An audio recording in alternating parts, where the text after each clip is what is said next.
오늘 본문은 이제 이사야가 하나님으로부터 소명을 받는 과정이 기록이 되어 있어요. 자, 1절에 보면은 우시야 왕이 죽던 해 이렇게 되어 있습니다. 우시야 왕은 남유다로는 이제 10번째 왕입니다. 10번째 왕이고 남유다를 52년 동안이나 통치했던 왕이에요. 그래서 우시야가 처음에 왕이 되고 나서는 그의 아버지의 어떤 그 선정을 아마샤인데 선정을 따라서 상당히 정치를 잘했어요. 선한 정치를 했다는 거죠. 하나님 말씀에 순종하고 그러나 이제 노년이 아니고 이제 그 중간 후반부터서 이제 하나님께서 그러니까 이제 이 우시야가 하나님 말씀에 순종하고 선한 정치를 잘 펼치니까 하나님이 함께 하시는 거죠. 그러니까 강성해졌어요. 나라가 강성해지고 북국 강병을 이루니까 우시야 마음에 뭐가 생겼을까요?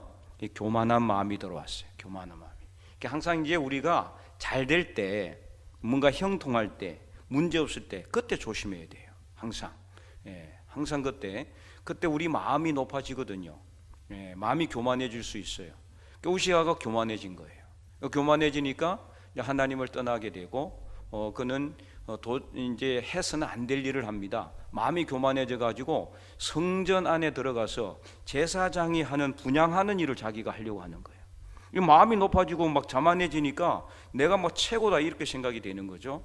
그 성전 안에는요, 이 제사장만 들어갈 수가 있죠. 왕이 들어갈 수 있어요, 없어요? 절대로 들어갈 수 없어요. 왕은 못 들어갑니다. 그런데도 그 성전에 들어가 가지고 분향을 하려고 하는 거, 분향. 분향하는 일은 제사장만 할 수가 있는 일인데도 그가 분향을 하려고 하니까 제사장이 쫓아내려고 그래요. 왕이요, 이렇게 하면 안 됩니다.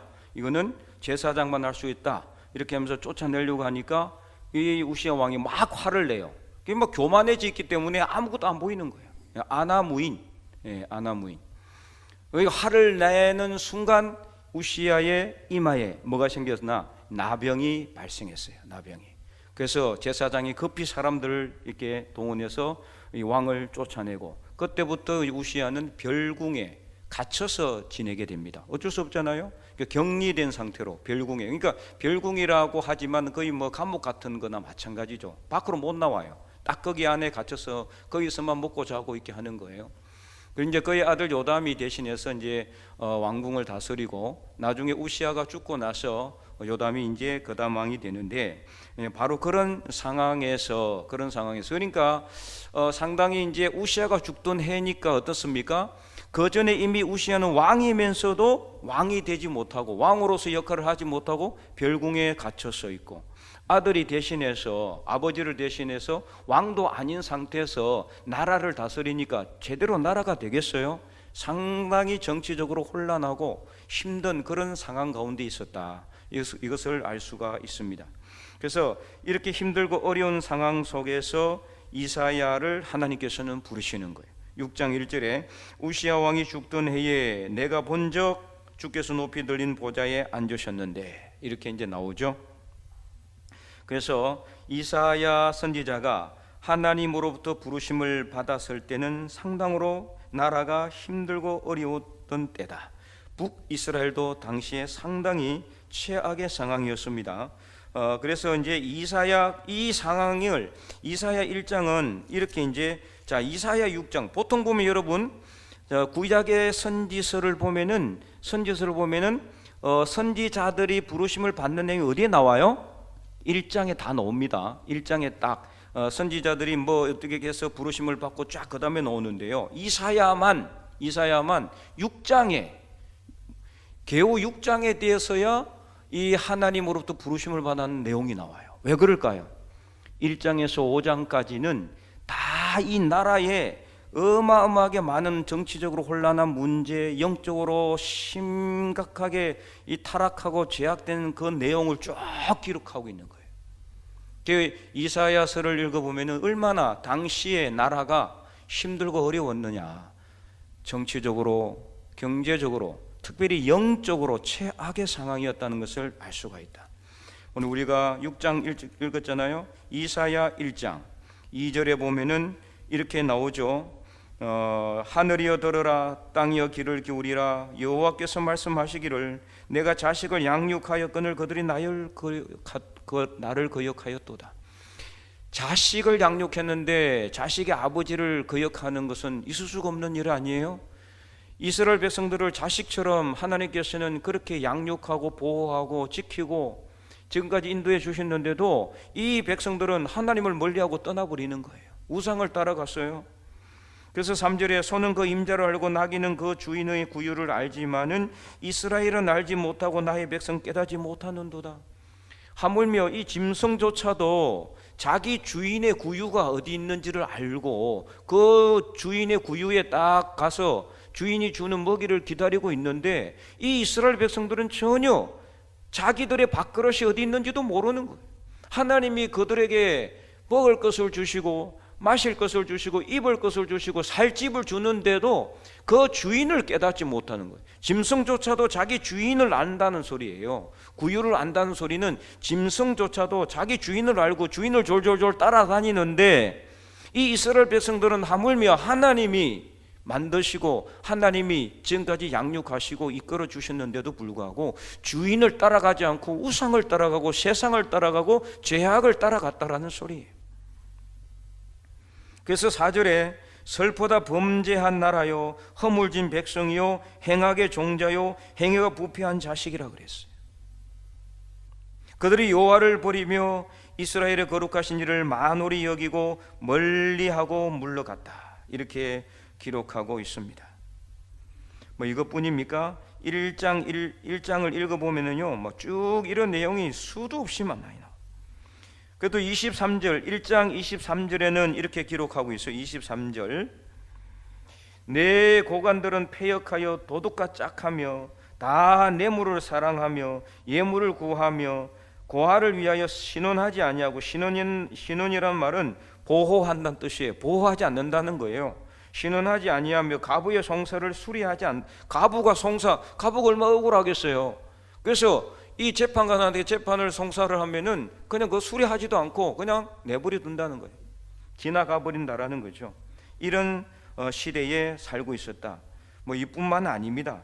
1장, 2장, 3장까지 쭉 해서 얼마나 이 죄악이 많고 많은지를 고발하고 있는데요.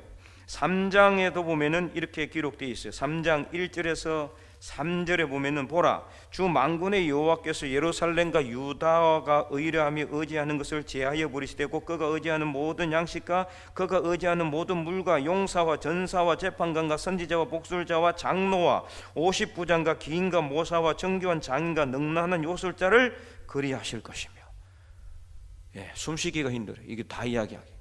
이런 사람들이 어떤 사람들이에요? 하나님을 의지 않고 이런 사람들을 의지한다는 거예요. 백성들이.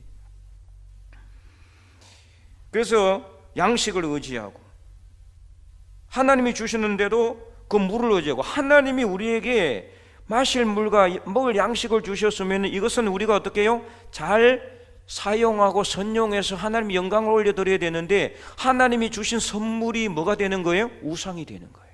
우상. 하나님이 주신 집이 우상이 되고 차가 우상이 되고 돈이 우상이 되는 거예요. 거기에 매여 사는 거예요. 그걸 주신 분은 따로 있는데 2절에 용사와 전사와 재판관과 선지자와 복술자와 여전히 복술자들이 있어가지고 복술자가 뭐예요? 점 보는 사람들입니다. 점 보는 사람들, 점을 봐주고 돈 받는 사람들, 그 사람들 찾아간다는 거예요. 장로와 50부장과 귀인과 모사와 정교한 장인과 능란한 요술자를 그 사람들을 찾아가가지고 의지하고 사람을 의지하고 하나님을 의지해야 되는데 하나님을 의지하지 않고 이런 일들이 이때는 비일비재했다라는 것입니다. 5장에도 보면은 계속해서 고발하고 있어요. 1장과 3장과 5장 이렇게 보면은 이 죄악을 갖다가 계속해서 하나님께서 이사야 선지자를 부르시기 전에 이런 일들이 있었다는 것을 말하고 있죠. 자, 5장 25절에 보면 이렇게 기록하고 있어요. 그러므로 여호와께서 자기 백성에게 노를 발하시고 그들 위에 손을 들어 그들을 치신지라. 산들은 진동하며 그들의 시체는 거리 가운데 분토같이 되었도다. 그럴지라도 그의 노가 돌아서지 아니하였고 그의 손이 여전히 펼쳐져 있느니라. 여전히 펼쳐져 있단 말은 뭔 뜻이에요? 아직 하나님의 진노가 다 풀리지 않았다는 뜻이에요. 이런 상황 속에서 이사야는 하나님의 부르심을 받았습니다. 그러니까 우리가 그냥 평상시에 이사야 6장만 보잖아요. 이사야 6장을 읽기 전에 꼭 1장에서 5장까지를 읽어봐야 돼요. 어떤 상황 가운데 이사야가 부르심을 받았는지를 알아야 돼요. 그 이사야는 당시 이런 상황 속에서 하나님의 부르심을 받았기 때문에 오늘 본문에 보면은 화로다 나여 망하게 되었다, 이렇게. 얼마나 그 당시에 죄악이 많았는지 이사야 자신도 자기들어 나는 입술이 부정한 자라 그렇게 했어요. 나는 입술이 부정한 자라, 입술이 부정한 사람 중에 거하다가 내가 만군의 여호와이신 왕을 배웠도다. 그러니 이제 나는 망하게 되었도다, 죽게 되었도다, 이렇게 탄식하고 있는 것입니다. 그래서 이사야는 이런 상황 속에서 여호와를 직접 보게 되고 너무나 충격에 휩싸이게 되죠. 여러분이라면 어떨까요? 기절초풍하지 않겠습니까?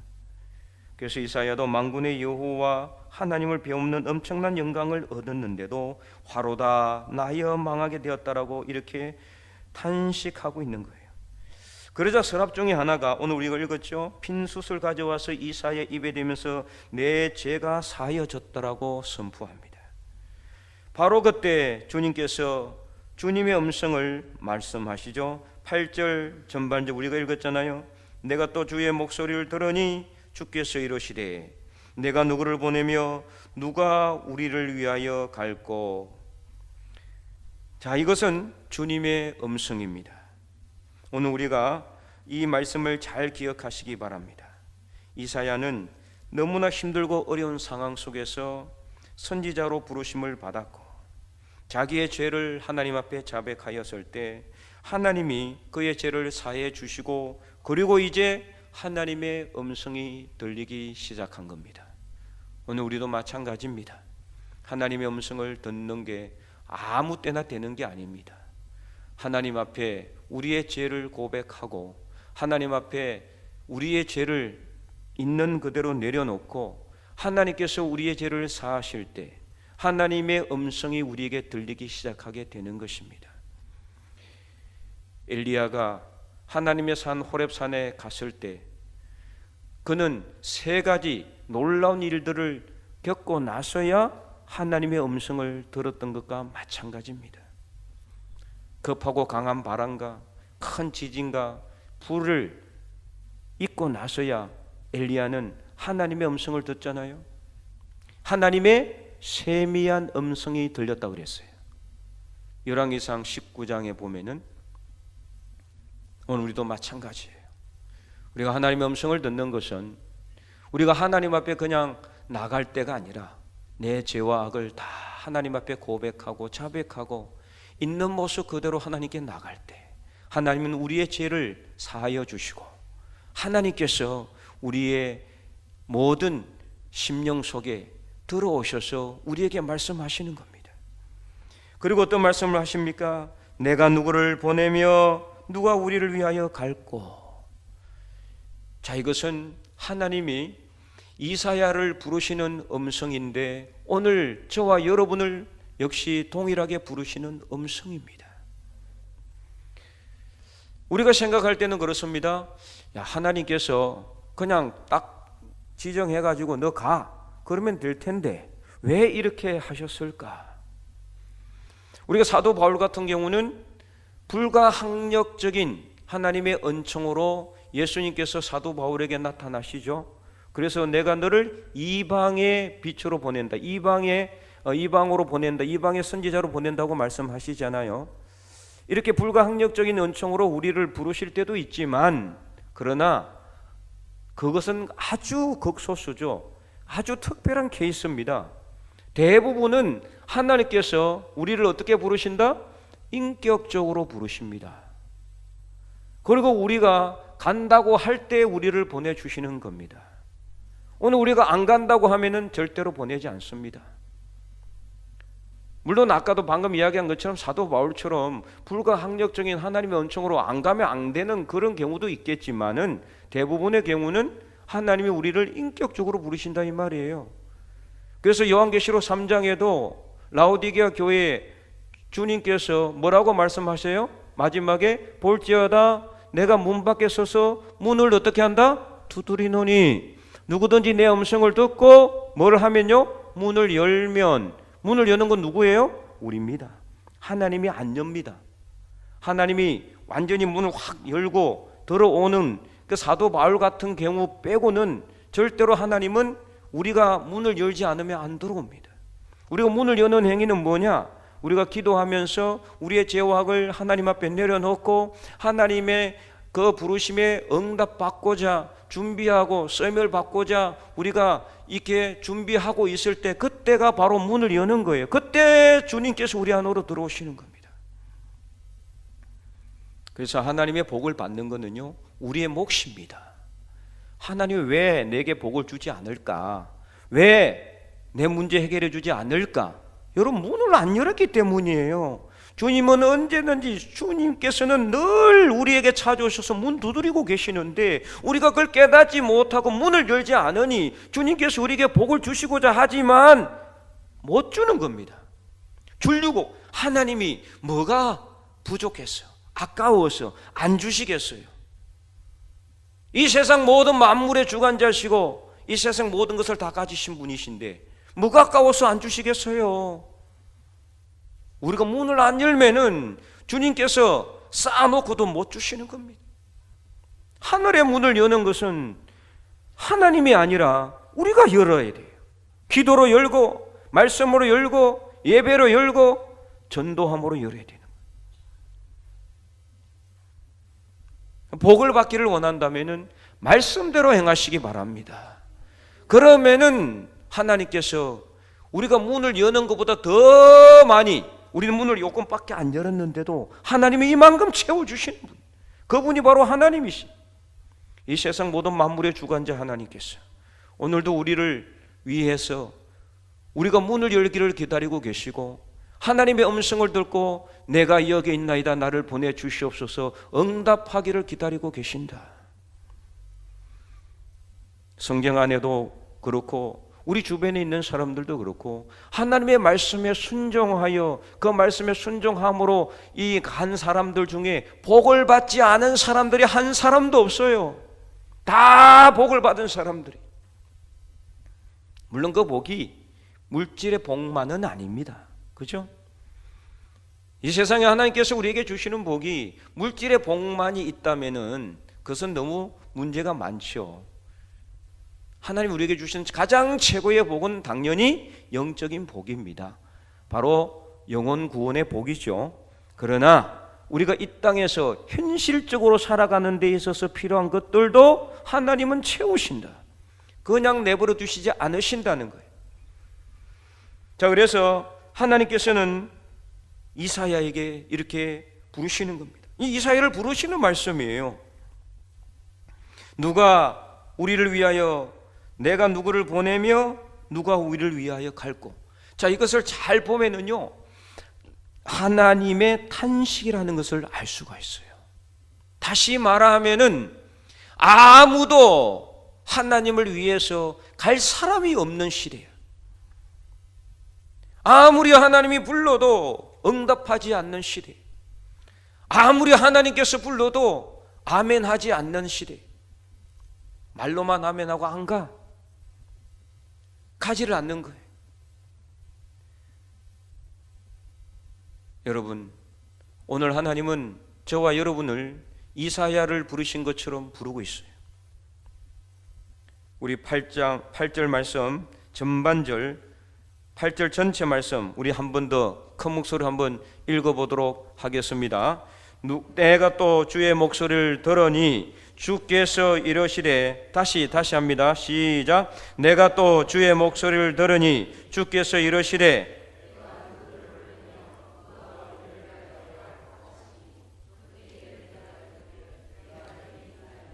나를 보내소서 하였더니 아멘.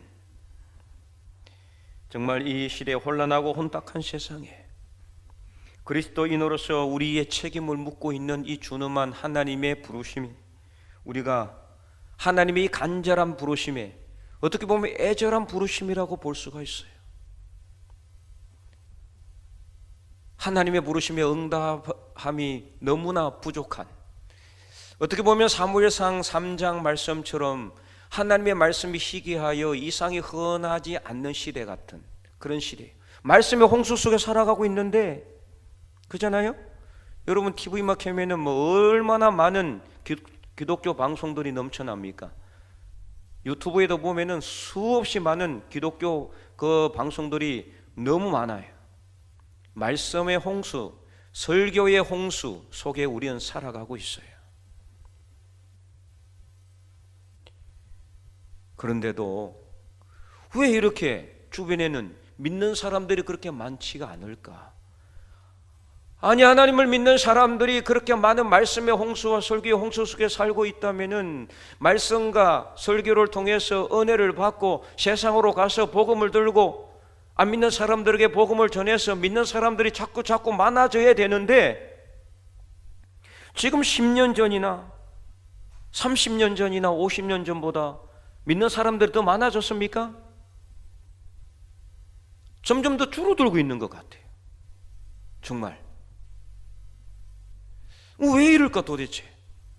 말씀은 더 많이 우리 안에, 우리 곁에 있고 성경은 수도 없이 우리 곁에 많이 있고, 여러분 집에 요즘요 안 믿는 사람들도 성경책 하나 정도는 다 들고 있어요. 여러분들도 그렇죠? 교회 비치용 성경도 들고 가서 갖다 놓은 사람들도 있고, 뭐 어쨌든 간에 여러분들의 차 안에 보면은 성경책 한두 권 정도는 다 있어요. 딱 보면은 이 사람 교회 다니는 사람인지 아닌지 확인하려면은 차 안에 성경책이 있는지 없는지 요거 보면 대강 알 수 있을 정도로 그렇게 성경 말씀이 넘치고 있는 세상이에요. 그런데도 왜 이렇게 도대체 믿는 사람들은 늘어나지를 않을까 도대체? 이게 지금 비례적으로 본다면은 말씀은 더 많아지고 성경은 더 많아지고 말씀을 접할 수 있는 기회는 더 많아지고, 그러면은 믿는 사람들의 비율도 옛날에 비해 가지고 점점 더 늘어나야 되는데 전혀 통계적으로는 안 그렇단 말이에요. 더 줄어들고 있는 시대에, 젊은 사람들이 더 많이 교회를 떠나가고 있는 시대에, 그런 시대에 우리는 살아가고 있어요. 오늘 우리도 이 자리에 지금 뭐 뒤에 우리 청년들이 몇 명 앉아 있지만, 지금 여기 앉아 계시는 여러분들의 평균 연령이 몇 세인지 한번 보세요. 과연 30년 후에 여기 과연 몇 명이나 앉아 있을까? 여러분 어떻게 생각합니까? 내가 살아있을 동안에는 뭐 이 교회는 괜찮겠지, 이런 생각하시면 안 돼요. 정말 지금 이 시대는 너무나 하나님의 말씀대로 순종하는 사람들이 희귀한 시대. 젊은 청년들이 하나님의 말씀에 사로잡히고 기도에 사로잡히고 성령 체험을 하고, 그래서 정말 눈물로 기도하는 그런 시대가 되어야 되는데 점점 그러지 않고 있잖아요. 아주 일부 특정한 교회 몇 군데 빼고는요 젊은 사람들이 없어요. 교회 학주가 사라지고 있어요. 오늘 하나님은 더 늦기 전에 우리에게 애절하게 탄식하면서 부르짖고 있습니다. 내가 누구를 보내며 누가 우리를 위하여 갈꼬? 이 하나님의 음성에 오늘 우리가 주님, 제가 부족하지만 제가 가겠습니다.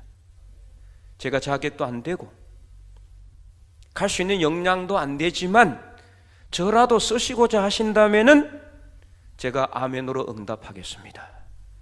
아멘으로 응답할 수 있는 저와 여러분이 되실 길을 간절히 축원드립니다.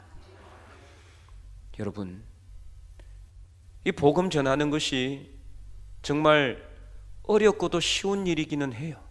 어렵다라는 것은 이게 영적인 싸움이기 때문에 어렵고, 그러나 쉽다는 것은 오전 예배 말씀드린 것처럼 하늘과 땅의 모든 권세를 가지신 예수 그리스도의 이름을 의지해서 성령의 능력을 의지해서 나가면 정말 쉬워요.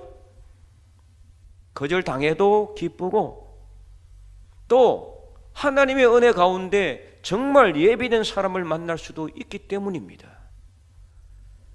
그래서 우리 교회로 데리고 와서 이 자리에 앉혀놓는 것이 목적이 아니라 어쨌든 간에 안 믿는 사람들에게 복음을 전하는 것, 이것은 주님께서 우리에게 주신 지상절대 명령.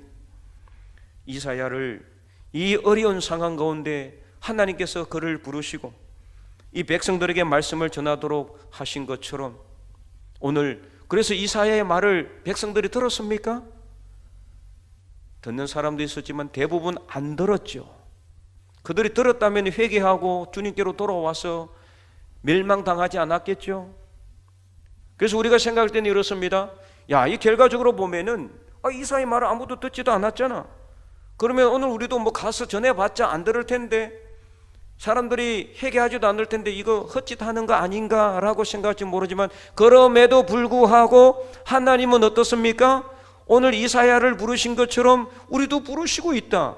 우리는 그 이후에는 생각할 필요가 없습니다. 한 사람이라도 회개하여 이 자리에 앉아있을지 안 앉아있을지는 하나님께서 하실 일이고, 오늘 우리는 하나님의 부르심에 아멘으로 응답하면 되는 것입니다. 그래서 오늘 우리가 내가 누구를 보내며 누가 우리를 위하여 갈고, 이 부르시는 하나님의 부르심에 아멘으로 응답하고 주님 제가 여기 있나이다 저를 보내주시옵소서 응답할 수 있는 오늘 우리가 될 수 있기를 간절히 소망합니다. 그리하여서 다니엘서 12장 3절 말씀처럼 다니엘 12장 3절 말씀에 뭐라고 말씀하고 있어요? 많은 사람들을 옳은 대로 오게 하는 사람은 어떻게 한다? 하늘의 별과 같이 영원토록 빛난다 그랬어요. 하늘의 별과 같이 영원토록 빛난다. 오늘 여러분은 어떤 삶을 살기를 원하십니까? 뭐 이렇게 대강 살다가 주님 부르시면은 천국 가기를 원하십니까? 그러면 과연 천국에 여러분을 위한 상급이 있을까요? 나는 지금까지 뭐 많은 사람 인도했고 전도했으니까 괜찮겠지라고 착각하지 마시기 바랍니다. 나보다 더 많은 상급을 가진 사람들이 수없이 많이 있다는 것을 아셔야 돼요. 그러면 오늘 우리는 이 땅의 호흡이 끊어지는 그날까지 우리의 사명은 이사야처럼 하나님의 부르심에 응답하여 세상으로 복음을 들고 가는 것이다. 이것을 우리가 다시 한 번 더 깨닫고, 정말 올 한 해는 우리가 주변 모든 사람들에게 내가 저 사람 복음 전했는데 또 가는 겁니다. 저 사람은 안 믿을 것 같은데 가면 돼요. 듣든지 안 듣든지. 나 지금 시간이 없는데 시간이 없을수록 기도하고 전도해야 됩니다. 여러분의 건강을 위해서, 여러분의 가정과 가족을 위해서, 돈 벌기 위해서는 온 시간을 다 투자하고 모든 것을 다 투자하면서도 하나님의 복음 전하는 일에 있어서는 너무나 인색해서 시간을 쓰지 않는다면 나중에 주님 앞에 가실 때 여러분 무엇이라고 변명하고 핑계 대겠습니까? 달란트 비유를 여러분 잘 아시죠? 그 달란트 비유에서 달란트를 가지고 장사하는 거, 그건 뭘 의미할까요, 여러분? 우리가 무슨 뭐 돈 많이 갖고 이자 노름 해가지고 이자를 많이 불려가지고 하나님께 헌금하기를 원하는 그 말씀일까요? 아닙니다. 그 달란트는 하나님이 우리에게 주시는 재능을 의미해요. 하나님께서 우리에게 주신 은사를 의미해요. 근데 그 은사는 어떤 은사냐? 구체적으로 본다면 바로 복음을 전하는 은사일 수가 있어요. 그럼 복음을 전하는 은사는 누구만 갖고 있고 누구는 안 가지고 있는 아닙니다. 오늘 말씀에 나왔잖아요. 하늘과 땅의 모든 권세를 하나님이 우리에게 주셨기 때문에 우리가 나가기만 하면은 하나님이 함께 하심으로, 주님께서 함께 하심으로 복음 전하게 한다 이 말이에요. 내가 입을 떼지 못해도 성령께서 함께 하시면은 입을 뗄 수가 있어요. 떨리지 않을 수가 있어요. 흔들리지 않을 수가 있어요. 거절당해도 전혀 낙심하지 아니하고 절망하지 아니하고 기쁨과 감사로 또다시 전하게 되는 것입니다. 여러분은 달란트 얼마만큼 남겼어요? 저 사람은 정말 재능이 많으니까 전도 늘 하는 사람이니까 그대로 그냥 하고, 나는 말도 잘 못하고 나는 뭐 이렇게 별로 가진 것도 없고 아는 것도 없으니까 전도 안 해도 된다, 이런 사람 없어요. 누구나 다 하나님이 우리에게 주신 달란트가 있어요. 그 달란트 여러분들이 썩히지 마시고 땅에 묻어 놓지 마시고 꺼내서 기도하고 세상을 향해서 복음 들고 나가 담대하게 하나님의 말씀을 증거하고 전하여서 하나님 나라는 더욱더 확장되고 우리 교회는 더욱더 부흥되며 하나님께 영광 올려드리는 하나님의 거룩한 백성들 다 될 수 있기를 주님의 이름으로 간절히 축원드립니다.